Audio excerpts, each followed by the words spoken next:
하나님 말씀 보겠습니다. 구약성경 에스라 9장입니다. 722페이지입니다. 1절부터 9절까지 한 절씩 교독합니다.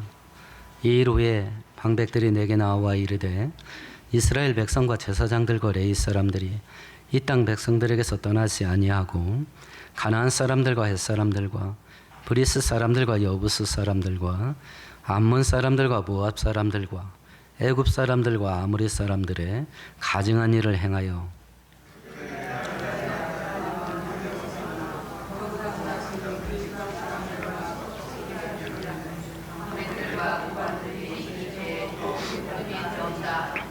내가 이 일을 듣고 속옷과 겉옷을 찢고 머리털과 수염을 뜯으며 기가 막혀 앉으니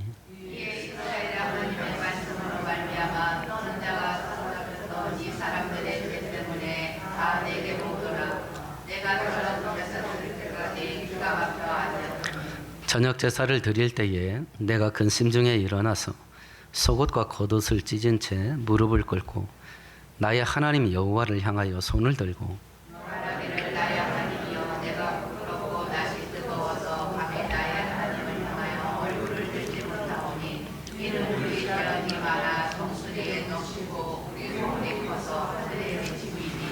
우리 조상들의 때로부터 오늘까지 우리의 죄가 심함에 우리의 죄악으로 말미암아 우리와 우리 왕들과 우리 제사장들을 여러 나라 왕들의 손에 넘겨사 칼에 죽으며 사로잡히며 노략을 당하며 얼굴을 부끄럽게 하심이 오늘날과 같으니이다.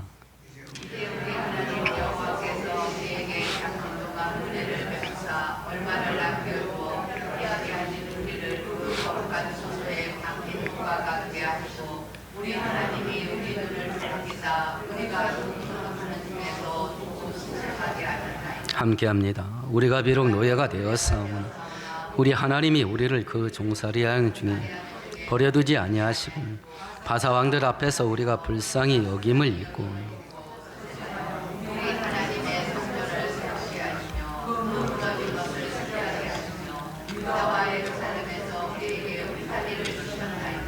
아멘, 아멘. 이제까지의 사건을 좀 요약해 보십시다. 이스라엘 백성들이 이사야 40년, 예레미야 선지자 50년 동안에 하나님의 경고를 무시하고 계속 우상 숭배하고 범죄하게 됩니다. 그래서 바벨론에게 나라가 망하게 되고 포로로 끌려가서 살아남은 사람들이 70년 동안 이제 포로 생활을 하게 됩니다.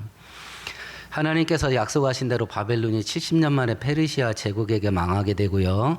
페르시아 초대 황제가 유대인들에게 고향에 돌아가도 좋다 하고 해방령을 내려줍니다.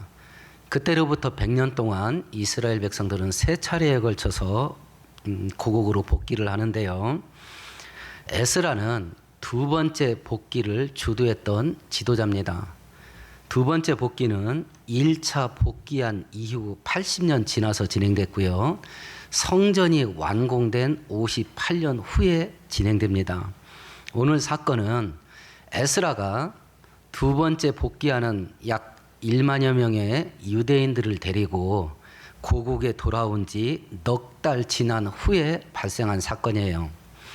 오늘 사건 속에서 이스라엘 백성들의 신앙생활의 상태, 영적인 상태가 나타나는데 하나님의 말씀을 거역하고 죄에 빠져들어갑니다.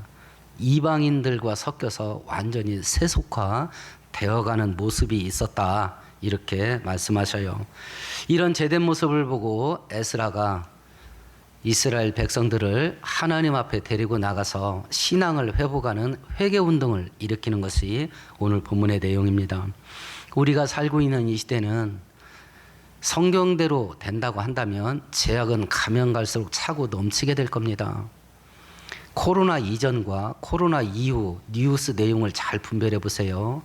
정말 죄악이 폭발했습니다.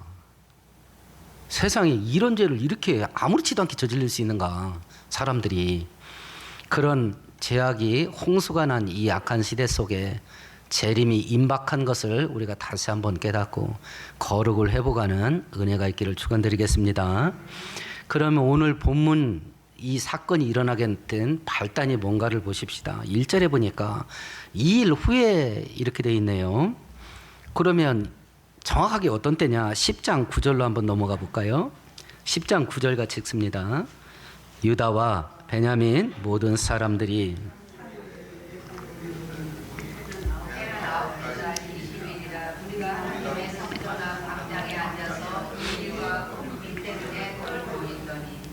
백성들이 회개운동을 하려고 전부 모인 때가 9월 20일이랍니다. 그런데 9월 20일 되는 3일 전에, 그러니까 9월 17일이죠. 9월 17일 날 에스라가 오늘 사건을 알았던 것 같아요. 9월 17일 날 상황이 이렇다, 이 소리를 듣고 3일 내에 전부 모여라, 이렇게 한 것이 9월 20일이에요. 근데 7장 9절에 보면 에스라가 고국에 도착한 날이 언제냐면 5월 1일 날 도착을 합니다. 그러니까 오늘 사건은 에스라가 고국에 들어온 지 넉 달쯤 지나서 발생한 사건이에요. 그럼 어떤 사건이 발생했냐? 2절입니다. 같이 읽습니다. 그들의 딸을 맞이하여 아내와 며느리로 삼아 거룩한 자손이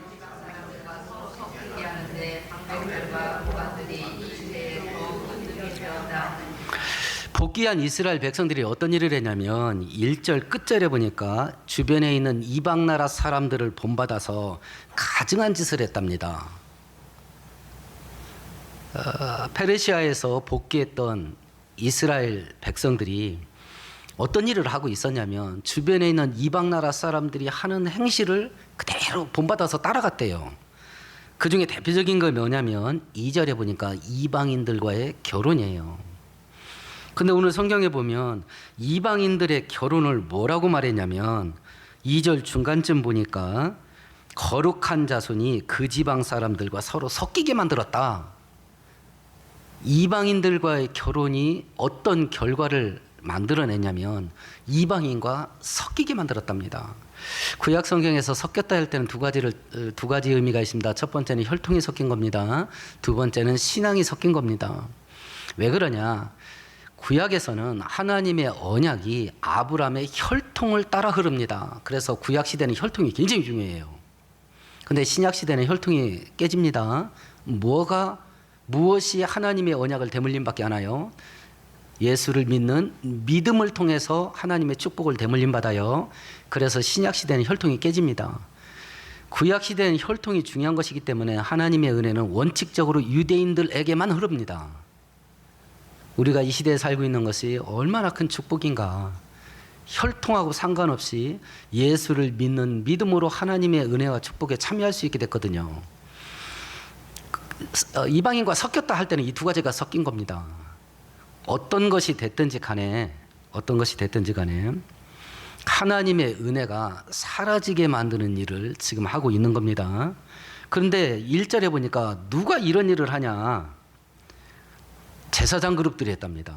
2절에 보니까 방백들이 했답니다. 소위 말하는 종교 지도자, 정치 지도자들이 이런 일을 하는데 앞장섰대요. 그럼 생각해 보십시다. 먼저 생각할 게 이방인과의 결혼이 왜 이렇게 구약 성경에서는 금지하는가? 성경 한 구절 찾아볼까요? 신명기 7장 찾아봅니다. 272페이지입니다. 신명기 7장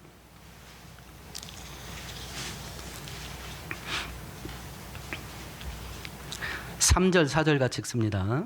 또 그들과 혼인하지 말지니 내 딸을 그들은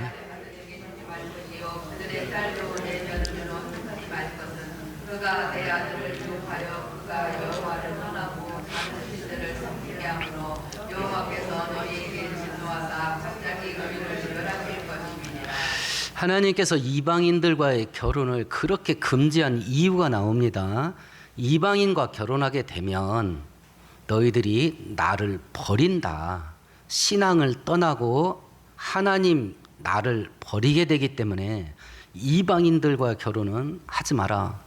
그럼 구약 성경에 이방인들과의 결혼이 원칙적으로 금지됐냐? 아닙니다. 마태복음 1장에 보면 예수님의 족보에 이방인 여자들 이름이 들어가 있습니다. 혹시 기억나는 여자 있나요? 기생 라합이 있습니다. 그리고 룻이 있습니다. 그럼 이런 경우는 뭐냐? 내가 이방인이 내가 섬기는 우리 민족의 신을 내가 버리고 유대인들의 신인 여호와 하나님을 섬기겠습니다 하고 귀화를 하면 돼요. 근데 지금 여기서 금지하는 결혼은 이걸 안 하는 거야. 자기가 믿는 신을 그대로 갖고 와서 결혼을 하는 거예요. 그 대표적인 왕이 솔로몬이죠. 3,000명의 처첩을 거느렸는데 자기가 데려오는 그 이방 나라 여인들, 그 후궁들의 종교를 포기시키지 않았어요. 그리고 예루살렘 맞은편에 있는 우리가 신약 시대에 말하고 있는 감람산, 거기에다가 그 후궁들이 섬겼던 본국의 신들을 섬기는 산당을 만들도록 허용을 해줬거든요. 이러니까 하지 말라고 한 거예요. 이러니까 북쪽 이스라엘 역사 가운데 이스라엘 왕국에서는 가장 대표적인 사람이 시돈의 공주 이세벨과 결혼했던 아합 왕입니다. 상대방이 자기 나라가 섬기는, 자기 민족이 섬기는 신을 포기를 하고 여호와를 신으로 섬기기로 맹세를 하고 귀화를 하면 허용이 됩니다. 근데 지금 하나님이 금지하는 것은 이걸 안 한 상태에서 결혼하는 거예요. 자기가 섬기는 자기 민족의 신들을 그대로 섬기면서 결혼 관계로 연합되는 것을 하나님께서 막은 거예요. 꽤 오래전인데 우리 한국 기독교 가정에 그 결혼 형태가 어떤 건지 그 통계 조사를 한 기록을 한번 읽어본 기억이 있어요. 믿지 않는 쪽하고 결혼한 가정들을 놓고 여론조사를 한 겁니다. 믿는 성도가 믿지 않는 불신자와 결혼했을 때 결혼한 이후에 그들의 신앙의 형태가 어떻게 변화되었는가 한 것을 조사한 것이었는데, 결혼한 이후에 교회 다니던 사람이 교회 다니지 않는 비율이 70%입니다. 30%만 교회를 다녔는데 그러면 상대방을 전도를 해서 함께 다녔냐? 이런 경우는 극소수예요. 겨우 자기만 다녀. 그 물어봤습니다. 그럼 왜 결혼했냐? 했더니 1등 대답이 뭐였을 것 같아요? 결혼해서 전도하려고요. 이게 1등 대답이야. 그러니까 결혼하기 전에는 아유 뭐 결혼해서 내가 전도하지 뭐 이러고 결혼을 했어. 근데 저도 아들 둘이 있어서 이거 저도 장담을 못 하겠습니다. 애들이 목숨 걸고 하겠다고 하면 나도 어떡할 거야. 제가 목사지만. 대개 이런 경우에는 성도들에게 굉장히 유혹이 됩니다. 저도 성직자 생활 30년 이렇게 겪다 보니까 참 부모된 입장에서 안쓰럽기도 하겠다 싶어요. 이거 예수만 안 믿지 다른 조건이 너무 좋아. 그러니까 환장하겠는 거야. 예수만 안 믿지 다른 조건이 너무 좋아. 그런데 예수 안 믿는 건 이게 또 하찮아 보이네. 예수 안 믿는 건 하찮아 보여. 그건 뭐 결혼하고 전도하면 되지. 그런데 실상은 자기도 안 다니는 게 70%야. 그런 상태에서 결혼을 했는데 자기도 안 다니는 경우가 70%야. 겨우 30%가 다니는데 상대방 전도해서 같이 다니냐? 아니에요. 그런 경우는 극소수고 자기만 겨우 다녀. 이게 현실이에요, 현실. 이게 현실이요. 그래서 하나님께서 하나님을 버린다. 하나님을 버린다. 그러니까 하지 마라. 이렇게 말씀을 했던 것인데, 이걸 또 백성들의 지도자들이 앞장을 선 거예요. 백성들의 지도자들이. 그러면 그렇게 죄를 지었다가 나라가 망해서 이방 나라에 포로로 끌려가서 70년 동안이나 타향살이 하다가 하나님의 은혜로 다시 고국에 복귀를 했는데 왜 이렇게 또 되냐라고 하는 겁니다. 첫 번째는 1차 복귀할 때는 강력한 지도자들이 있었어요. 다윗의 후손이었던 스룹바벨이 정치적인 지도자였었고 대제사장 여호수아가 있었는데 이 두 사람이 똘똘 뭉친 거예요. 그래서 복귀한 1세대들을 약 5만 명가량 복귀를 했는데 신앙으로 묶을 수가 있었습니다. 이 그룹들이 성전을 재건해 놓은 거예요. 그리고 우리가 1장에서 6장까지 살펴봤습니다. 성전 재건하는 과정이 얼마나 고달팠는지. 그 난관을 뚫고 성전 재건을 했어요. 그리고 이제 지금 에스라가 딱 왔을 때 대략 성전 재건이 끝나고 58년 지났습니다. 60년쯤 지난 거예요. 자기들 그렇게 애절한 마음으로 성전을 건축했어. 그러면 복귀한 1세대들이 자기들이 갖고 있는 성전을 그렇게 막 고난 속에서 성전을 재건해 놨는데 그 성전 재건한 믿음을 60년 후에 그 후대들이 물려받지 못했어요. 이해되시지 뭔 소리인지. 복귀 1세대들은 정말 간이 녹아내려. 어떻게든지 하나님을 섬기는 신앙이 1번이다. 그래서 자기들 집보다 성전을 먼저 세웠다니까요. 자기들 집 짓는 것보다 성전을 먼저 세웠다니까요. 근데 그 애절한 신앙을 지 자식들한테 못 물려줬어. 그러니까 60년이 이렇게 되는 거지. 세 번째는 세상적인 것들을 하나님보다 더 사랑했기 때문입니다. 이 일을 주도했던 사람들이 정치 지도자, 종교 지도자예요. 지금 많이 갖고 있어. 지금 높은 자리에 올랐어.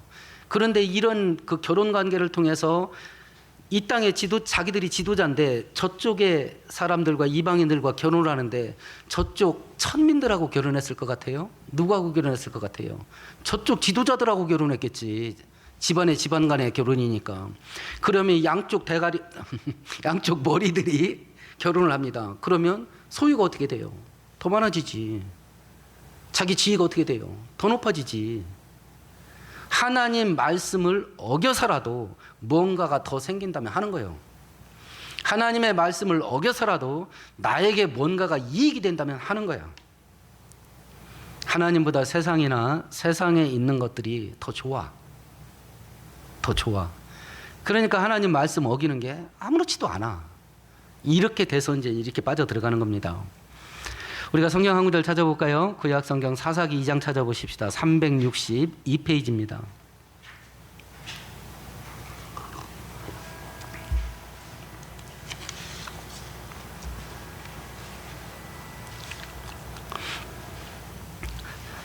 (7절과) (10절) 두 절을 함께 읽습니다. 백성이 여호수아가 사는 날 동안과 여호수아 뒤에 생존한 장로들 곧 여호와께서 이스라엘을 위하여 행하신 모든 큰 일을 본 자들이 사는 날 동안에 여호와를 섬겼더라. 그 세대의 사람도 다 그의 조상들에게 돌아갔고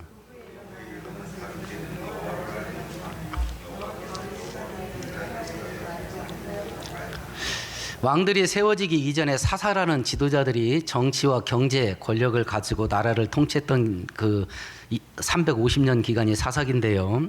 그 사사기의 별명이 뭐냐면 이스라엘의 잃어버린 역사예요. 어두운 역사예요. 실패 역사. 왜 그랬냐? 이제 여호수아 지도를 받아서 이스라엘 백성들이 가나안 땅 들어왔습니다. 여호수아가 사는 날 동안 백성들이 하나님 잘 섬겼대. 여호수아가 살아있을 때 어린 세대, 그 세대도 하나님을 잘 섬겼대. 그런데 손자 세대, 3대 딱 대물림 가니까 손자 세대 그룹들은요, 하나님이 누군지도 몰라. 하나님이 누군지도 몰라. 그러면 이 사람들이 어떤 일을 겪었나 우리가 한번 추적해 보십시다. 이 사람들이 애굽에 있을 때 하나님의 능력으로 애굽에 10가지 재앙이 쏟아졌습니다. 그걸 본인들이 겪었어. 홍해바다가 갈라지는 걸 겪었습니다. 광야 40년 동안 날마다 구름기둥, 불기둥이 자기들을 인도하는 거 보았습니다. 만나 먹고 40년 굶어 죽지 않았습니다. 신발이 닳아지지 않았다 그랬습니다. 옷이 헤어지지 않았다 그랬습니다. 발에 물집이 잡히지 않았다 그랬어요. 지금 우리처럼 고급 운동화 아닙니다. 이 전문용으로 쓰레빠 신고 다녔습니다. 그걸 사막길을요. 그런데도 물집이 안 잡혔대. 요단강 갈라지는 것을 경험을 했습니다. 여리고성이 함성 지르는 것으로 무너지는 걸 경험했습니다. 이런 걸, 그러니까 이 사람들은 이론적으로 하나님을 알았던 게 아니에요. 자기들이 겪었어. 이 엄청난 일들을요. 아마 여러분들 혹시 이런 기도 했는지 모르겠습니다. 하나님 한 번만 보여주세요. 혹은 목소리 한 번만 들려주세요. 그러면 제가 하나님 목숨 걸고 하나님만 섬기겠습니다. 이런 기도 해본 적 없나요? 아니 그거 목소리 한 번 들려주면 목숨을 건다는데 왜 안 들려줄까요? 그러니까 이게 아나콩콩인 걸 알지요. 안 할 거라는 걸 압니다. 이런 일을 겪고도 안 해. 이런 일을 겪고도. 하나님께 순종할 자는 말씀만 듣고도 순종합니다. 하나님께 순종하지 않는 자들은 홍해바다가 갈라져도 안 합니다.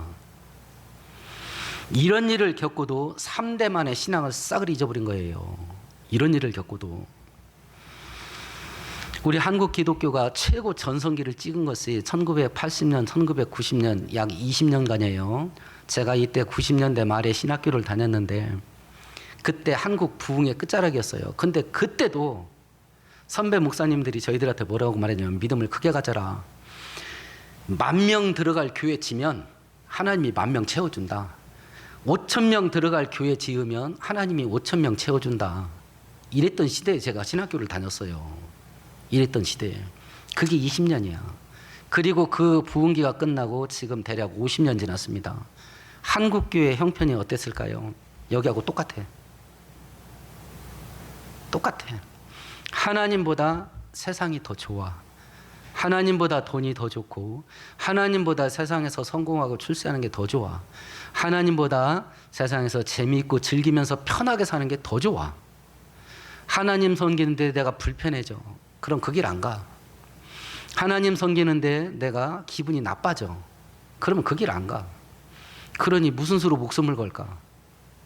기분만 나빠도 하나님께 순종을 안 하는데 이런 상태가 된 거예요. 자, 이것을 현대적인 의미로 결혼과 불신자들과의 인간관계를 지금 이 시대를 살고 있는 우리들은 어떻게 해야 될 거냐 하는 것을 잠깐 생각해 보십시다. 이런 식으로라고 해서 우리가 불신자들과 아예 상종을 안 하게 되면 우리 산속에 들어가서 비닐하우스 치고 살아야 됩니다. 이 땅에서 못 살아. 그러면 어떻게 해야 되냐?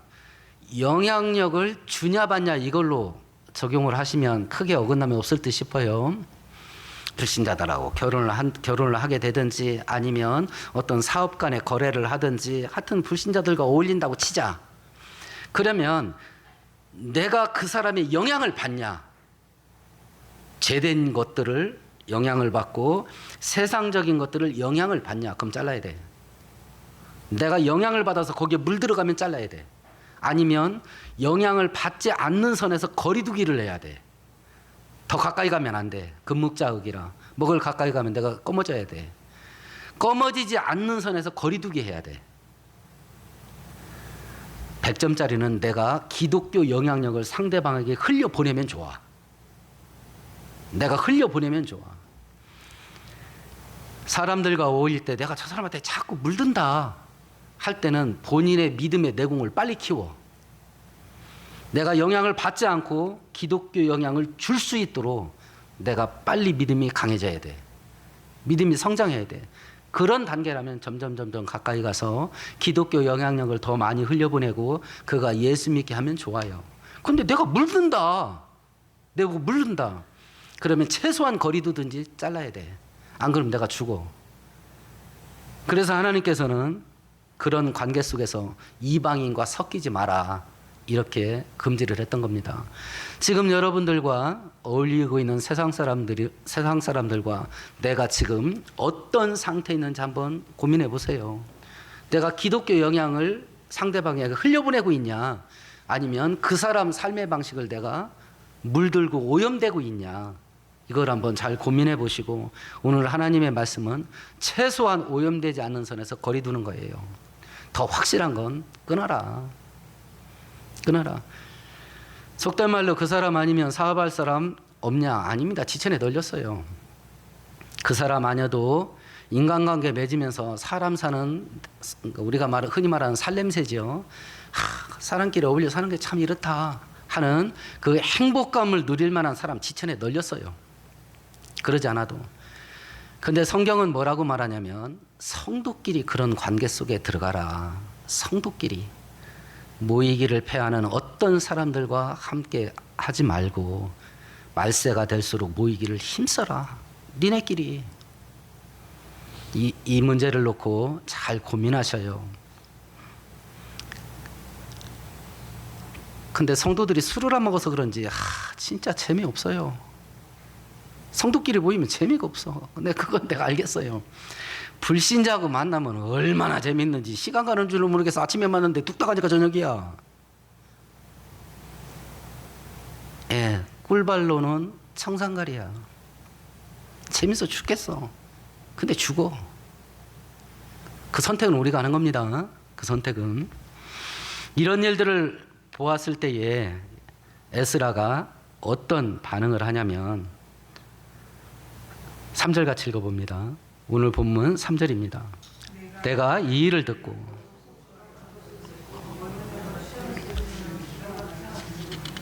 성경에서 옷을 찢었다라는 말은 애통하고 통곡하는 그 슬픔의 표현이지요. 지금 이 땅의 백성들이 이러고 있습니다라는 소리를 9월 17일 날 들었어요. 그러니까 막 에스라가 뒤집어지는 거야. 자기는 몰랐거든. 그러니까 막 옷을 찢고 막 하나님 앞에 나가서 막 통곡을 하는 겁니다. 통곡을 해요.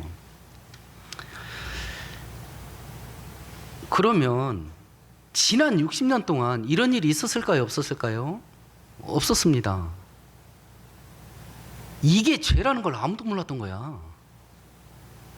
이게 죄라는 걸 아무도 몰랐던 거예요. 근데 에스라는 딱 보고 알았어요.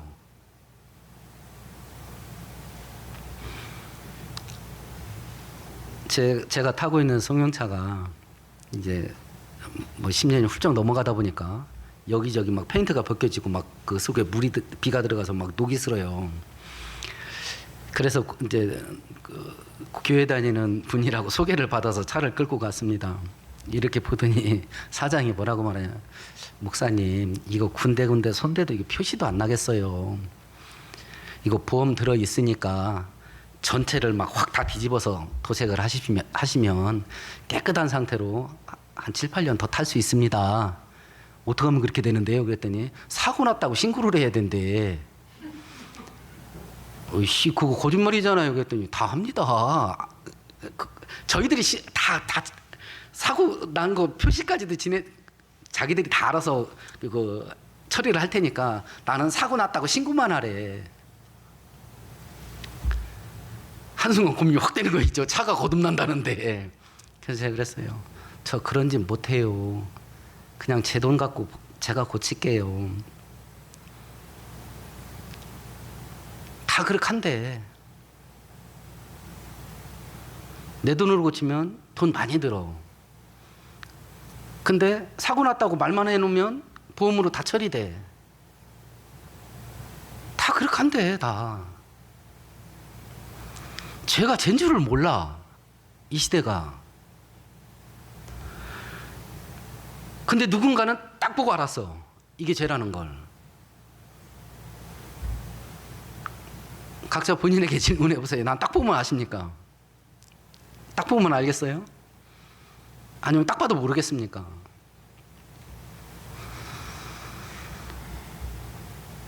그리고 죄 지은 걸 두려워했어요. 죄 지은 걸 두려워했습니다. 이렇게 해서 애통하면서 하나님께 나갔을 때에 백성들이 어떤 반응을 하냐면 4절 같이 읽어볼까요? 이에 이스라엘의 하나님의 말씀으로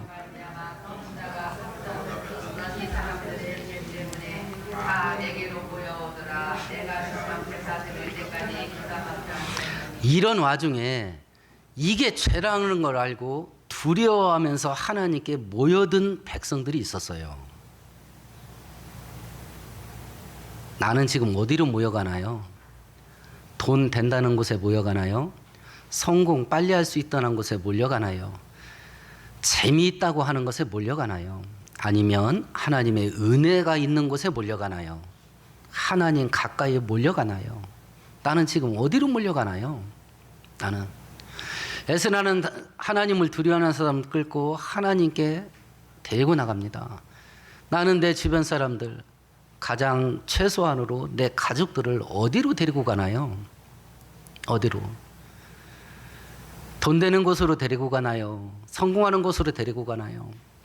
재밌는 곳에 데리고 가나요? 아니면 하나님 은혜 있는 곳으로 데리고 가나요? 어디로 가나요? 어디로? 나도 하나님의 은혜가 있는 곳에 가고 다른 사람도 하나님의 은혜가 있는 곳에 데리고 갈 수 있는 그런 성도 될 수 있기를 축원드립니다. 이렇게 해서 에스라가 먼저 회개하는 무릎으로 하나님께 나갔는데 이게 점점 확대가 됩니다. 10장 1절을 같이 읽어볼까요? 에스라가 하나님의 성전 앞에 엎드려 울며 기도하여 할 때 많은 백성이 크게 공복함에 이스라엘 중에서 백성의 남녀와 어린아이의 큰 무리가 그 앞에 모인지라. 이제 이 백성들이 점점 모여서 회개 운동이 점점 확대되기 시작을 합니다. 백성들이 모였을 때 에스라가 하나님의 말씀을 백성들에게 기억시켜요. 어떤 말씀을 기억시키냐면 11절과 12절입니다. 같이 읽어보십시다. 9장 11절 12절입니다. 전에 주께서 주의 종 선지자들에게 명령하여 이르시되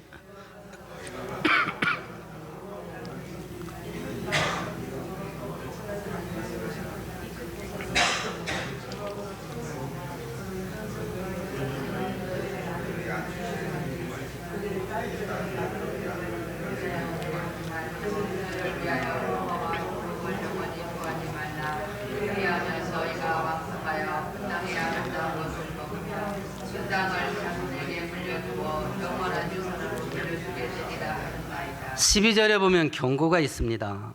너희 여자들을 이방인 여자들을 며느리로 데려오지 말고 너희 딸들을 며느리로 주지 말아라. 이방인들에게 이방인들과 평화의 행복의 협정, 평화 협정을 맺지 말아라.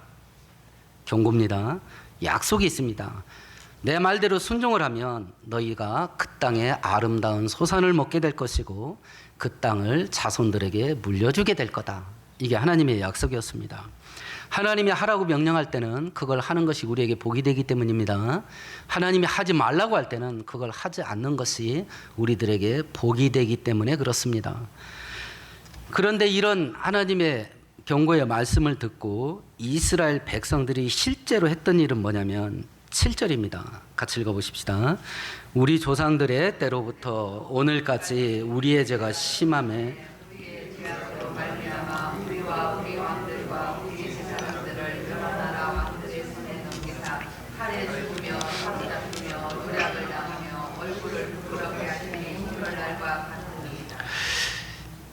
우리 조상들이 하나님의 말씀을 어겼습니다. 그래서 여러 나라 왕들에게 칼로 죽임을 당했습니다. 사로잡혔습니다. 바벨론의 포로로 끌려갔지요. 수치와 부끄러움을 당했습니다. 자, 그러면 하지 말라는 걸 이스라엘 백성들이 했습니다. 하나님께서 잔인한 복수를 한 겁니까? 아니면 자업자득입니까? 라면을 끓이고 있습니다. 어린 아이, 우리 자녀가 자기도 뭔가 하겠다고 자꾸 그 끓는 냄비를 만지는 겁니다. 하지 말라고 막 호되게 소리를 지릅니다. 근데 기어이 그걸 만져가지고 손에 화상을 입었어요. 내가 복수한 겁니까? 내가 내 자식한테 복수한 거예요, 이게? 아니면 자업자득이에요? 자업자득이죠. 우리가 그동안 겪었던 많은 일들이 다 자업자득이에요. 근데 혹시 각자 본인들이 그걸 자업자득이라고 생각을 하고 하나님께 회개 무릎으로 나가면서 신앙생활을 해왔는지, 아니면 하나님 탓하면서 아니 내가 예수 믿고 교회 다니는데 내 인생 이게 뭐냐고 이렇게 하면서 신앙생활을 했는지 모르겠습니다. 하나님이 나에게 복수한 게 아닙니다. 자업자득입니다. 우리가 자녀들을 양육할 때 위험한 거 하지 말라고 경고를 했는데 애들이 그걸 해가지고 기어이 다쳤습니다. 부모님 내가 복수한 겁니까? 자업자득입니다. 내가 행했고 내가 선택했고 그 열매를 내가 딴 것뿐이에요. 지금 이스라엘 백성들이 그런 상태에 있었는데 마땅히 받아야 될 자업자득의 벌을 받는데 이 와중에 하나님이 어떤 일을 했냐면요. 10절을 눈으로 읽어보셔요. 은혜로 살아남은 자들이 바벨론에 남아있게 했다 그랬죠. 또 10절 좀 뒤에 보시면 종로로 타는 가운데 조금 소송케 됐답니다. 아마 바벨론에서 부유하게 번성하면서 살았던 것 같습니다. 11절에 보니까 열왕들 앞에서 긍휼을 입었답니다. 그래서 페르시아 황제들에게 도움을 얻어서 고국에 귀국할 수 있게 된 겁니다. 하나님께서 마땅히 받을 벌을 받는 그들에게 어떤 태도로 징계를 했냐면 9장 13절의 태도로 하셨어요. 같이 읽어보십시다. 우리의 약한 행실과 큰 죄로 말미암아 이 모든 일을 하였사오나 우리 하나님이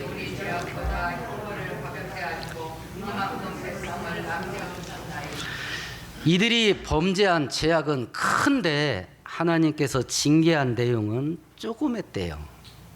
받을 벌보다 조금 징계를 했답니다. 조금. 징계 원리가 있습니다. 죄를 지을 때마다 징계하지 않습니다.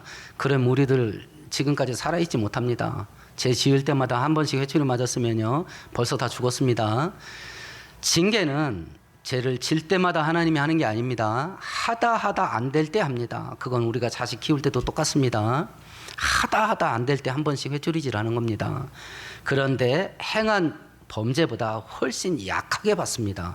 징계는. 반대로 은혜의 원리가 있습니다. 은혜의 원리는 웬만하면 은혜 받습니다.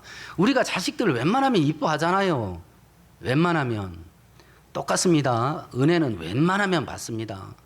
그 웬만하면 받는 은혜를 우리가 기적을 일으켜서 가뭄에 콩나듯 받고 사는 거예요. 그리고 은혜 받을 때는 우리가 행한 것보다 항상 차고 넘치게 옵니다. 그래서 하나님이 좋을 수밖에 없어요. 하나님의 본심이 무언지를 보십시다. 성경 한 구절 찾아보십시다. 예레미야 29장입니다. 1096페이지입니다.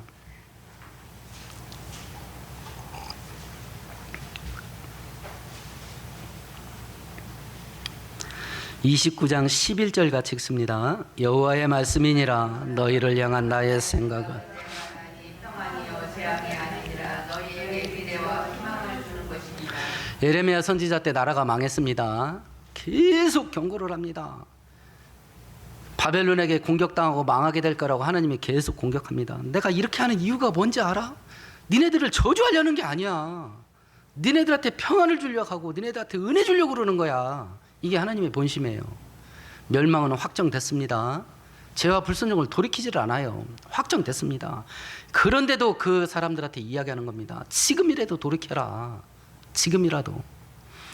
은혜가 막 쏟아지게 받습니다. 회초리를 맞을 때도 은혜 받으면서 회초리를 맞았습니다. 이런 은혜를 받고 이스라엘 백성들이 기어이 했던 일이 9장 10절입니다. 같이 읽어보십시다. 우리 하나님이여 이렇게 하신 후에도 이런 은혜를 받고도 이렇게 하나님을 거역하고 하나님을 배신하고 불순종했대요. 그러니까 에스라가 우리가 할 말이 없습니다. 할 말이 없습니다. 이 시대의 특징이 뭐예요? 죄 짓는 데 용감합니다. 전도서 8장에 이런 구절이 있습니다. 악한 일에 관한 징벌이 속히 실행되지 아니하므로 인생들이 악을 행하는 데 마음이 담대하도다. 하나님이 죄를 질 때마다 징계하지 않으니까 사람들이 이거 해도 괜찮네 이런 마음으로 죄를 짓는데 용감하게 죄를 짓는데 막 주저주저하고 쭈삣쭈삣하고 죄를 짓는 게 아니고 용감하게 죄를 짓답니다. 죄를 짓는데 담대하대. 지금 이런 모습이 우리가 사는 현대 모습이에요. 더욱더 암울한 건 이제 나이도 어리고 철도 없는 머리에 핏기도 안 마른 것들이 이 죄성을 그대로 물려받아서 애들이 여기도 몇 명 있는데 기도 많이 하셔야 돼. 기도 많이 하셔야 돼. 아이들이 중학교만 들어가면 집에는 하숙생이요. 하숙생. 저녁 10시까지 학원 들어가서 바깥에서 놀다가 자러 집에 와. 부모가 집에서 애 인제 통제 못해. 바깥에 나가서 뭔 짓을 하는지 누가 할 거야? 아무도 몰라. 찔리지 니네. 쟤네들이 나가서 뭔 짓을 하는지 누가 할 거야? 자러 들어오는데. 그러니까 먼저 터졌다고 학교 가면 우리 애는 그럴 애가 아니라고 그러지. 그럴 수도 있다고 염두에 두세요. 그런데 그런 길을 안 가면 감사한 것이고 그런 일이 터졌으면 올 게 온 거예요. 올 게 온 거예요. 지금 이 상황이 터지고 에스겔이 뒤집어진 거예요. 할 말이 없습니다. 하나님은 끝까지 은혜 주는데 우리 조상들과 우리들이 끝까지 배신합니다. 그러면 만일 우리가 이스라엘 백성들 같이 나도 이렇게 살고 있으면 어떻게 해야 되나? 나도 이렇게 살고 있으면 하나님이 기회 주고 은혜 주고 계속 기다리고 있는데 나는 죄가 죄인지도 모르고 있고 계속 가던 길 가고 있다. 그럼 어떻게 해야 되냐? 성경 한 구절 찾아보십시다. 1201페이지입니다. 에스겔서 33장입니다.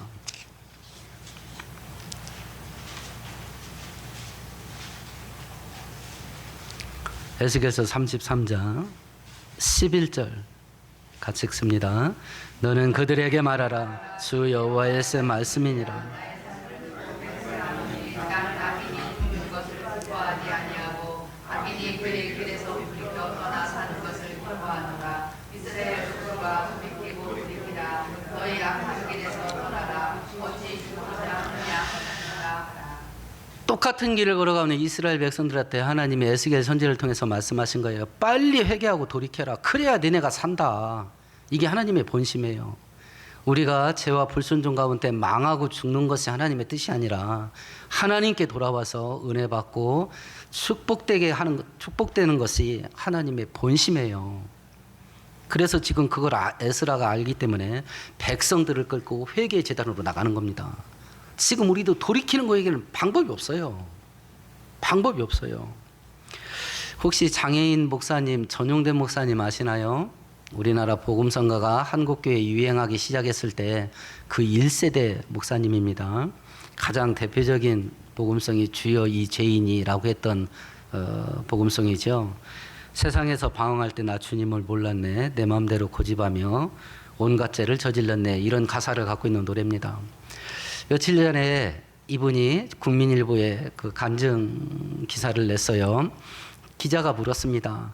이 노래가 전국에 막 생각지도 않게 선풍적으로 이렇게 퍼져 나갈 때 기억에 남는 게 있습니까? 라고 했을 때 이 노래를 결혼식 축가로 불러달라는 사람이 있었대요. 그 내용이 나 죄 많이 졌습니다. 눈물로 하나님께 나갑니다. 그런 가사잖아요. 이걸 결혼식 축가로 불러달라는 사람이 있었대요. 그래서 수십 년이 지났는데 지금도 기억이 난다. 그러면서 그 내용을 이야기를 하는데 조직폭력계 두목으로 있던 사람이 이제 예수를 믿고 새 사람 돼서 그 조직 세계를 떠났어요.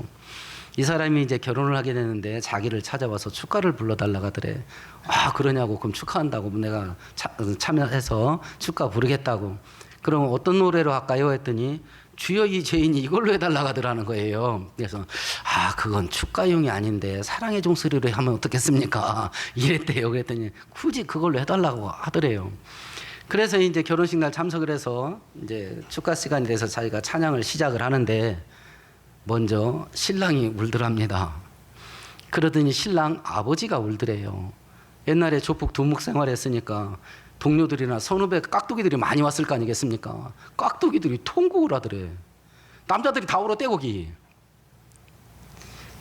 결혼식이 마치고 신랑 아버지가 자기 손을 꼭 잡고 목사님 고맙습니다. 내 아들 새 사람 만들어줘서 고맙습니다. 이러더래요. 그래서 제가 한 게 아니고 아들 마음속에 하나님이 들어가셔서 하나님이 새 사람 만든 겁니다. 이랬다고 하더라고요. 그래서 하나님께 돌아가야 됩니다. 우리가 하나님께 돌이키면 하나님께서 우리 인생 새 인생 만들어줄 수 있습니다.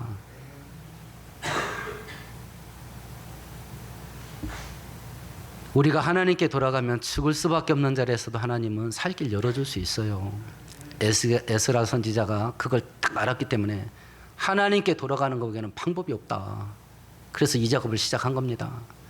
오늘 성경 말씀을 생각하시면서 우리 함께 통성으로 기도하십시다.